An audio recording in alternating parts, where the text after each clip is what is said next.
You are looking at Julian's pronunciation guide, where we look at how to pronounce better some of the most mispronounced words in the world, like this other curious word. But how do you say what you're looking for today? Number 28 in French, 28. Yes, you do pronounce the T, 28. The T is normally silent to the number 20, 20.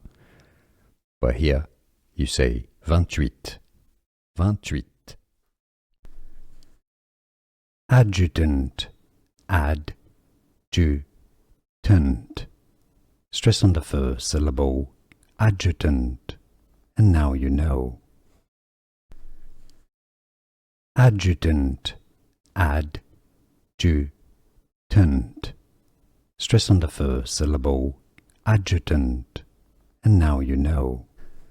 Here are more videos on how to pronounce more confusing words and names too many mispronounced. Like this video if you found it useful. I appreciate your support. I'll see you soon and thanks for watching.